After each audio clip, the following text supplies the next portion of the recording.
Oi, eu sou a Luísa, estudante de Engenharia Química da Unifesp, Universidade Federal de São Paulo, e a gente realizou um experimento de perda de carga distribuída na unidade curricular de Laboratório de Engenharia Química, nas dependências da Unifesp, e hoje eu vim trazer mais um pouquinho de como que isso funcionou, né, como foi realizado, e algumas das conclusões que a gente pode tirar com esse experimento sobre o conceito de perda de carga distribuída.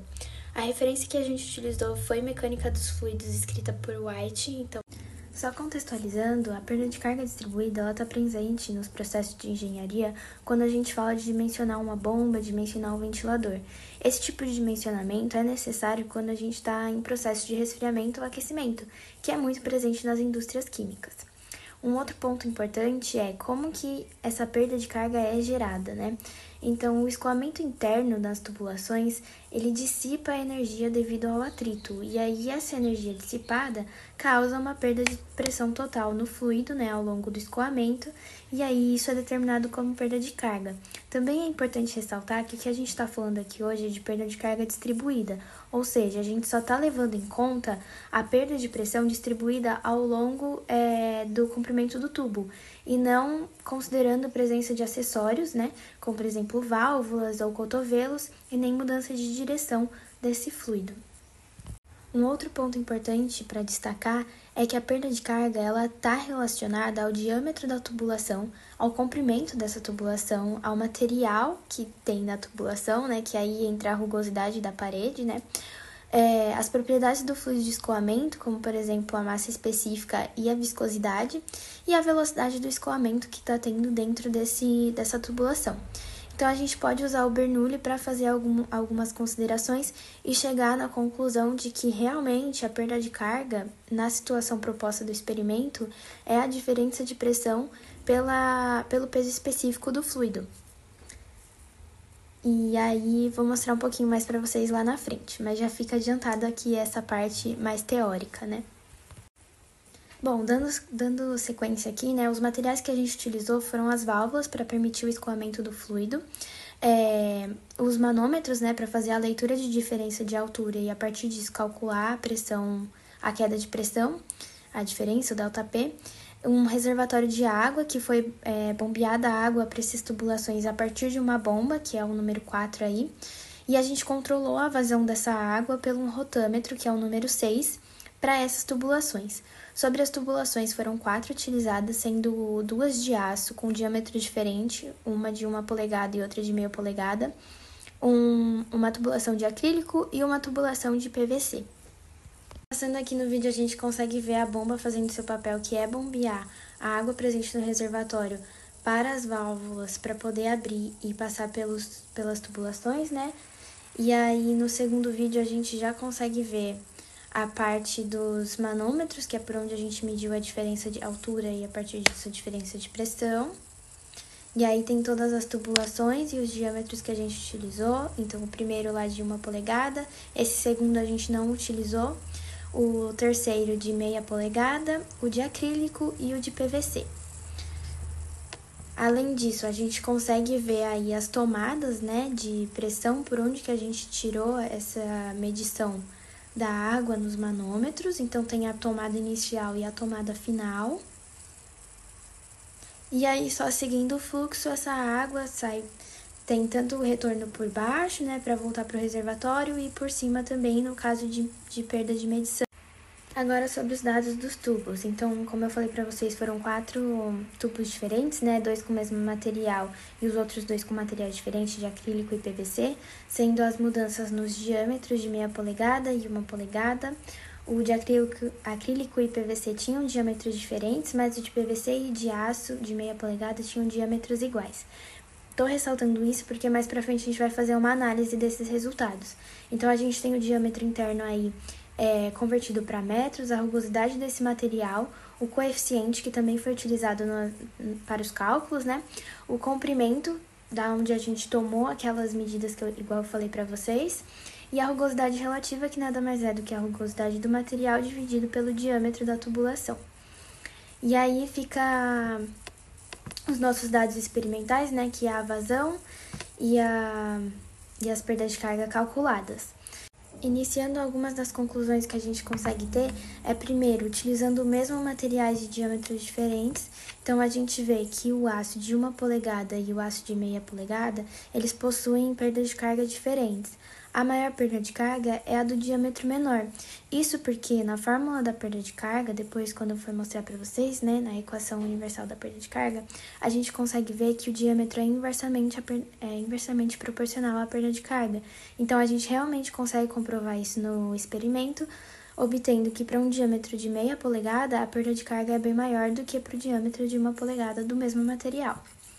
Além disso, a gente também consegue comparar materiais diferentes com diâmetros diferentes, que é o caso do acrílico e do PVC. A gente percebe que o acrílico tem uma rugosidade relativa bem maior em relação ao PVC, sem contar com o diâmetro, que é menor, né, do acrílico em relação ao PVC. Ou seja, a perda de carga do acrílico é maior do que a perda de carga do PVC. Uma outra comparação legal de se fazer é entre o aço de meia polegada e o PVC, porque eles têm o mesmo diâmetro, mas são materiais diferentes. E a gente consegue perceber que a rugosidade relativa do aço de meia polegada é muito maior do que a do PVC.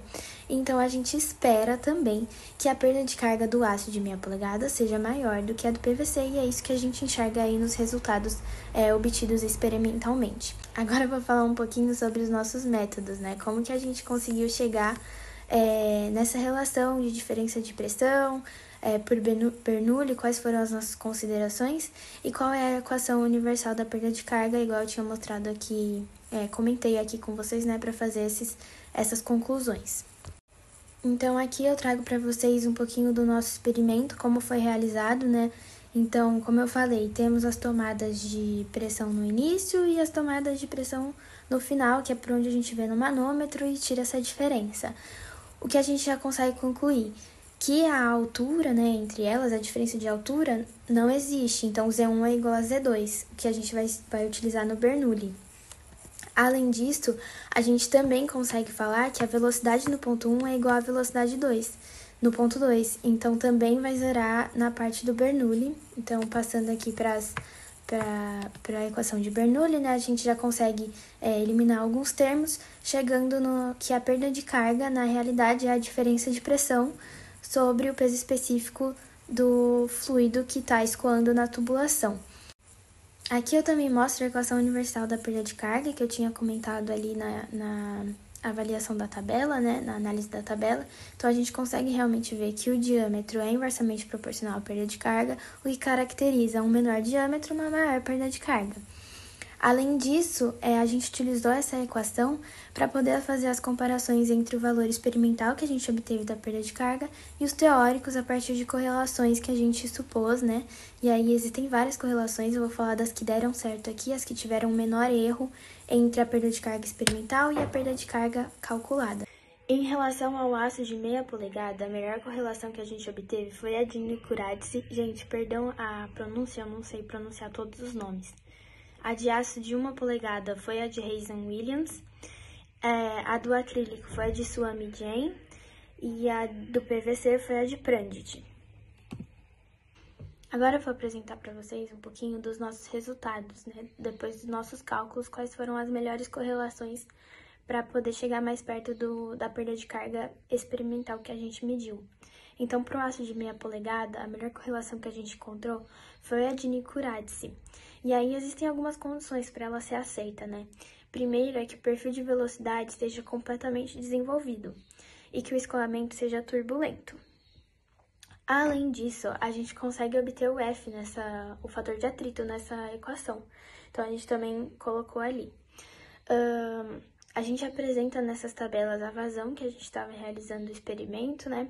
A perda de carga calculada, o fator de atrito e o erro, que é em relação à perda de carga medida, né? Experimental e a calculada. Então, a gente consegue perceber aí no aço de meia polegada um erro bem baixo se comparado aos outros que eu vou apresentar aqui para vocês.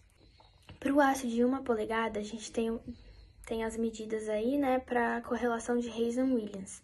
Na correlação de Hazen-Williams, a gente não utiliza o fator de atrito, porque é utilizado o coeficiente adimensional, que depende da natureza das paredes do tubo. Então, tem relação com o material.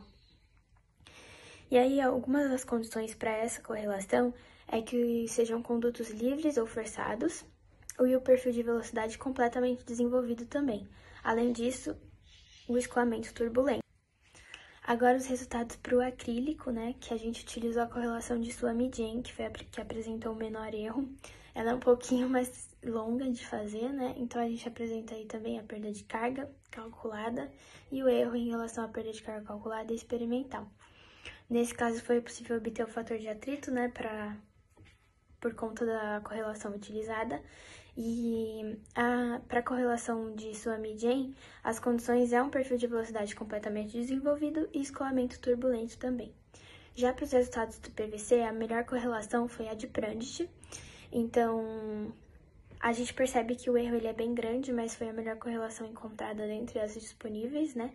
E as condições também são perfil de velocidade completamente desenvolvido e escoamento turbulento em tubos lisos. Então, aí ele não leva muito em conta a rugosidade do material. É isso, muito obrigada pela atenção de vocês.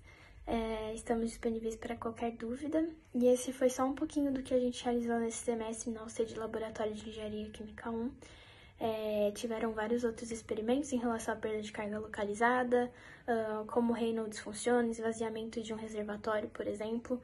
Então, isso é só um pouquinho do que a gente aprende na UC de Engenharia Química. Obrigada!